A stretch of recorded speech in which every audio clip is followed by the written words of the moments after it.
Olá, seja bem-vindo ao canal A Palavra Viva, o canal que transmite a mensagem de Deus em podcast.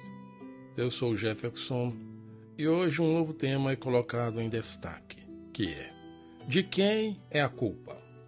Quem tem a culpa pelo fato de o Senhor Jesus ter sofrido o que sofreu naquela horrível cruz?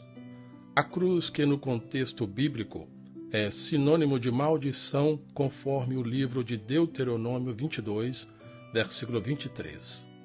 Pois é, será comentado de forma resumida esse ponto, que é muito importante dentro do contexto bíblico.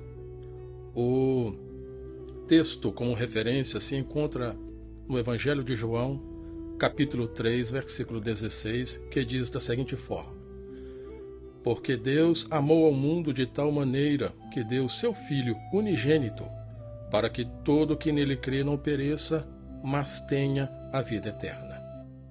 Será a culpa de Deus por ter amado cada ser humano e nesse amor manifestar uma solução infalível, garantindo ao homem e à mulher a possibilidade de relacionamento com ele novamente? Porque ao olhar o verbo amar e extrair seu sentido do grego bíblico, tem-se que vem de agapau. E o sentido de agapau é amor e interesse profundo de Deus àqueles que são completamente indignos. Olhando o texto que foi lido em João 3,16, quem pode ser considerado indigno diante de Deus e merecedor de condenação eterna, que é o inverso de vida eterna? Porque todos sabem que condenação eterna é o contrário de vida eterna. E no perfeito amor de Deus, ele projeta algo perfeito, onde o ser humano que passou a estar separado dele possa retornar novamente, como nos primeiros dias da criação, onde o homem e sua mulher podiam livremente conversar com o Senhor. Mas isso foi antes da queda, porque após a queda, veja o que aconteceu. Isaías capítulo 59, versículo 2, diz assim: mas as vossas iniquidades fazem separação entre vós e o vosso Deus, e os vossos pecados encobrem o seu rosto de vós, para que vos não ouça. Veja que triste. Por causa do pecado, que um dia nasceu no contexto humano, também nasceu este ponto crítico, prejudicando o relacionamento de Deus com a raça humana. Surgiram a separação, a distância do homem em relação a Deus, o rosto de Deus ser encoberto, ou seja, não está à vista ou à disposição como antes, para um aconchego bem íntimo, e não ser ouvido o que é falado a ele. Observe, é o texto que está falando, e isto é o que está registrado em Isaías. Agora observe algo.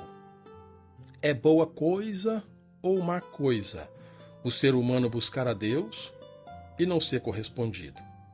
Diante da reflexão realizada, volte-se atenção pelo que o Senhor Deus fez, segundo João 3,16.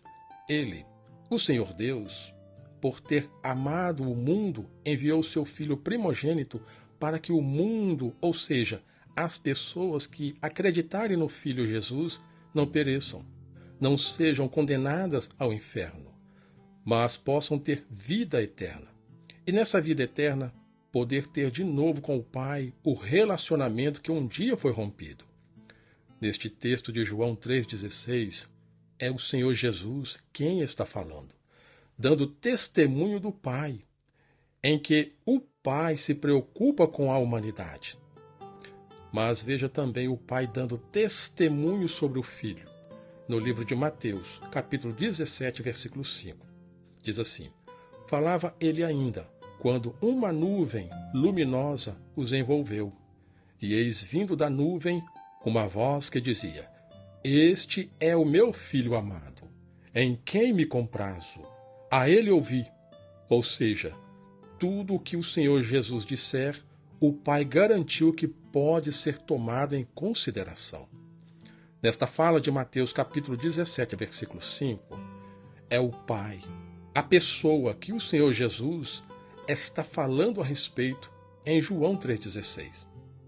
Agora, a intrigante pergunta que é o tema deste podcast. De quem é a culpa? É de Deus, o Pai, por ter proposto em sua benevolência presentear a raça humana com uma nova chance através de seu Filho, o Cordeiro de Deus, que tira o pecado do mundo? Veja quanto a este ponto. Evangelho de João, capítulo 1, versículo 29. No dia seguinte, viu João a Jesus, que vinha para ele, e disse: Eis o Cordeiro de Deus, que tira o pecado do mundo. O texto está afirmando ser o Senhor Jesus a solução para o mundo, e Deus, o Pai, é culpado de resolver o problema da raça humana? E para complementar, João capítulo 10, versículo 17. Por isso, o Pai me ama, porque eu dou a minha vida para a reassumir. Percebeu algo? O Senhor Jesus deu a sua vida de espontânea vontade em favor de cada ovelha, ou seja, cada ser humano. Ele não foi forçado a morrer. Ele morreu por amor a cada pessoa. Houve um diálogo quando o Pai o enviou para nascer como ser humano. E não simplesmente você tem que fazer. Ouvinte, diante desses pontos que foram comentados até aqui, de quem é a culpa? Será que o Papai do Céu é culpado? Quanto a esse ponto de quem é a culpa, continuaremos no próximo episódio. Mas por enquanto será colocada uma vírgula devido ao tempo. A ti quero dizer, como sempre, muito obrigado pela tua preciosa atenção. Se o Senhor Jesus permitir, te espero no próximo episódio. Tchau!